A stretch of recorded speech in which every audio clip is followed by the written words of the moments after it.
What's up, you guys? I'm up here early. I'm at my salon suite. It's early in the morning. It's like about 8 a.m. Eastern Standard Time. My client is not until like 8:45. I've been up here for about 20 minutes. I just came up here to check on my towels, to put them in the dryer. And I also just like to arrive early. So just really briefly, I figured since I was up here, I could go ahead and make video. Excuse this hair dryer in the back and my products up here. So you see I've been like uploading rather some videos on information about hair salons and being a hairstylist, and just trying to help the service industry as much as I can. Just give advice, information, or just a little bit of feedback. So this morning, I'm gonna just briefly say a little bit about clients. Like, how do you pick your target market? Like, what's your target market as a hairstylist? Like, are you into natural hair? Are you into like weaves and extensions? Are you into pixie cuts? Are you into braiding? Like, who is your target market? Who is the client for you? Like, who's your client? And also like pricing and stuff like that. Sometimes stylists will ask me, how do you decide on prices? Like, can you help me with my pricing or something like that? I'm gonna go into one. I'm gonna do a kind of deep dive into pricing, but really briefly this morning, I'm gonna just talk about your target client. Like, who is your client? Like, what kind of client are you looking for? I think you have to decide on that kind of early on. That way you kind of know like what kind of hair you're trying to do, what kind of clientele you're trying to service. Who is your clientele, who is your target client, who's not. How to make policies, procedures, and all that. Like, I'm really big on that because I'm very type A. I'm very structured, and I believe that, just for me, in my own opinion, I feel like businesses cannot run successfully if you don't have policies and procedures in place. Because you guys, if you don't have policies and procedures in place, then how will you know how to structure or how to run your business? Like, you won't really know, because it'll be all kind of willy-nilly. So you have to have policies and procedures in place, like whether you're going to charge deposits or not. Like, I don't know too many stylists who don't charge deposits. Late fees, some stylists charge late fees. Like, for me, I'm not the late fee type of gal. That's just a personal preference, because usually I can't take people late. So for me, I feel like if you charge late fees, then it's almost like you're giving a client permission to be late. And so really, I can't really operate like that, because I feel like if someone is over 10 minutes late, I'll give like a 10-minute grace period. But if they're going to be over like 10 minutes late, number one, it's going to cause me stress and anxiety, just as it would any other stylist, because you're trying to recoup time that's already gone. And we all know that time cannot be recovered. Once it's gone, it's gone. So that's going to make you, as the hairstylist, you're going to have to rush, because you're trying to recover and recoup time that's already gone. That's number one. Number two, it's not fair to you, because, again, it's going to make you be stressed. You're going to be stressed. And then number three, you're going to be performing a service that you're going to have to rush on. You're going to have to rush on this client now.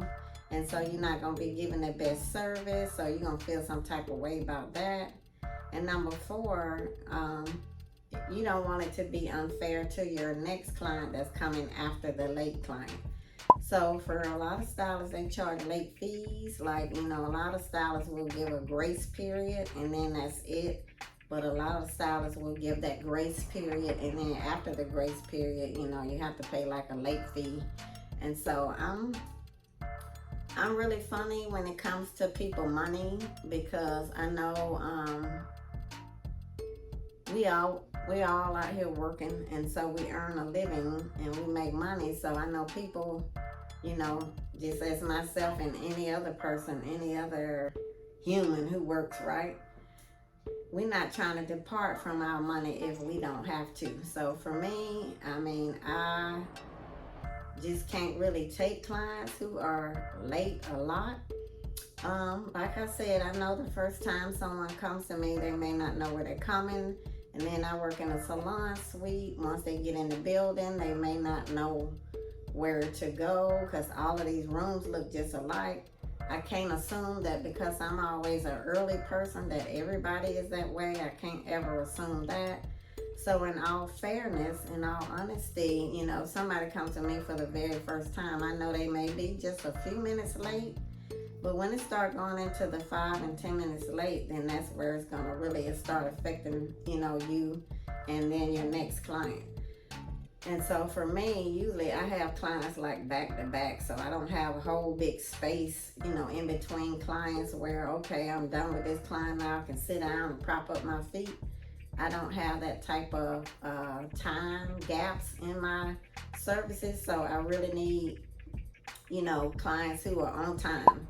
Now, sometimes if you allow as a stylist your clients to always be late, they're always 5 minutes, 10 minutes late all the time, then they're going to get comfortable doing that, and then they're going to know that it's okay to do that. So you have to decide, okay, am I going to keep allowing this client to be late, or am I going to just have to put my foot down? So that's the whole purposes of having policies and procedures in place when you own a business. Because that way you don't have to be in your head about, okay, this person did that. Let me figure out in my head on the fly what I'm going to do. You have to pretty much already have like policies and procedures in place. So, you know, there are going to be maybe 1 or 2 clients who you've been doing their hair forever and they feel like family, but at the same time, you want to make it to where they still respect you as a business owner, because at the same time, it's not personal, but you have other clients that you have to service as well. So you need them to be on time and just respect that. Even with, you know, say for instance, for last minute cancellations or last minute I need to reschedule kind of thing. Of course things come up. Of course things happen. Of course sometimes people will have to reschedule. I get all that. I'm a human. Sometimes things come up for me too. So I get it. But at the same time, if somebody books like way in advance, like 2-3 weeks in advance, a month in advance, and they're blocking out like 5 or 6 hours of your time, and then maybe less than 48 hours before the appointment, they say, oh, I need to cancel, or oh, I need to reschedule. Now for me, I understand that people, you know, like I just said, have things that come up. But at the same time, if someone has a pattern of doing that, they have a pattern of behavior of doing that, then to them, it's not a big deal. But to you as the service provider, it is a big deal, because that's how you earn your living. You got bills to pay, you got rent, you got mortgage, you got car notes, you got to buy food, groceries. Everything is super expensive right now. So if you have a client that consistently does that, you know, they'll be just like the night before or the day before, oh, I need to reschedule, or oh, I need to cancel. That's all well and good too.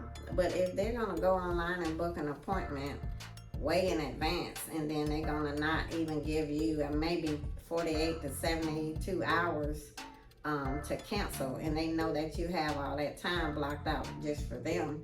In all honesty, if they do that a lot, or they have a pattern of behavior in doing something like that, and then, you know, if they don't even tell you why, like, it's not that they have to tell you why, but at the same time, you know, if they are a regular client and, you know, they've been coming to you a while, then for me, I just think it's just courteous. It's more courteous if they would do that.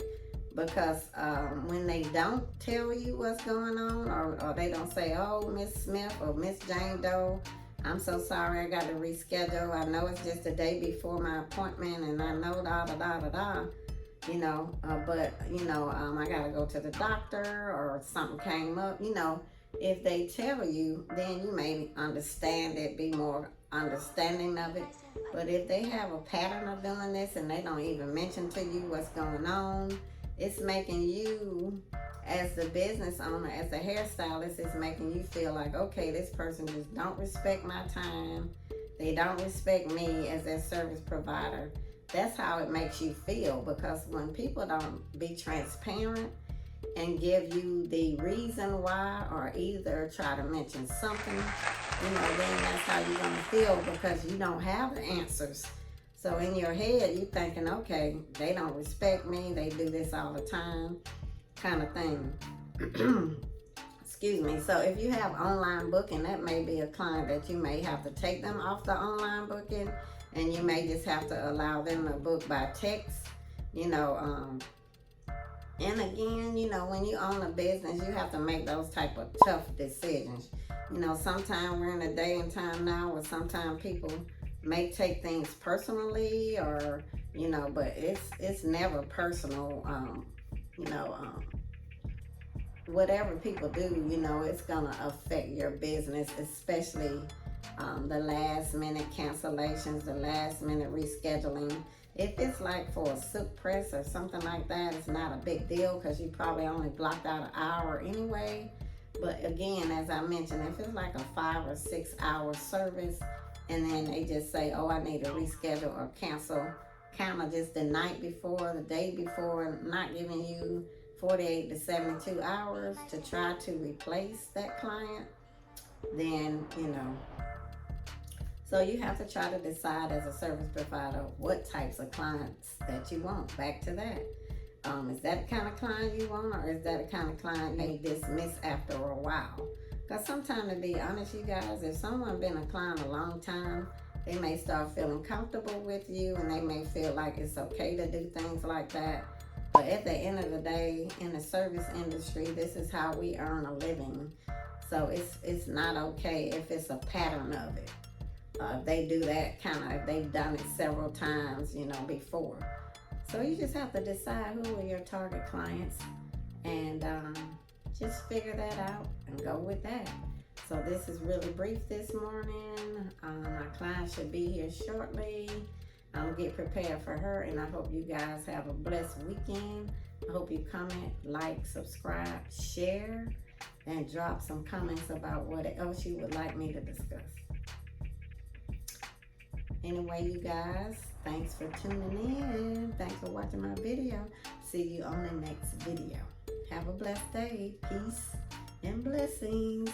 Mwah.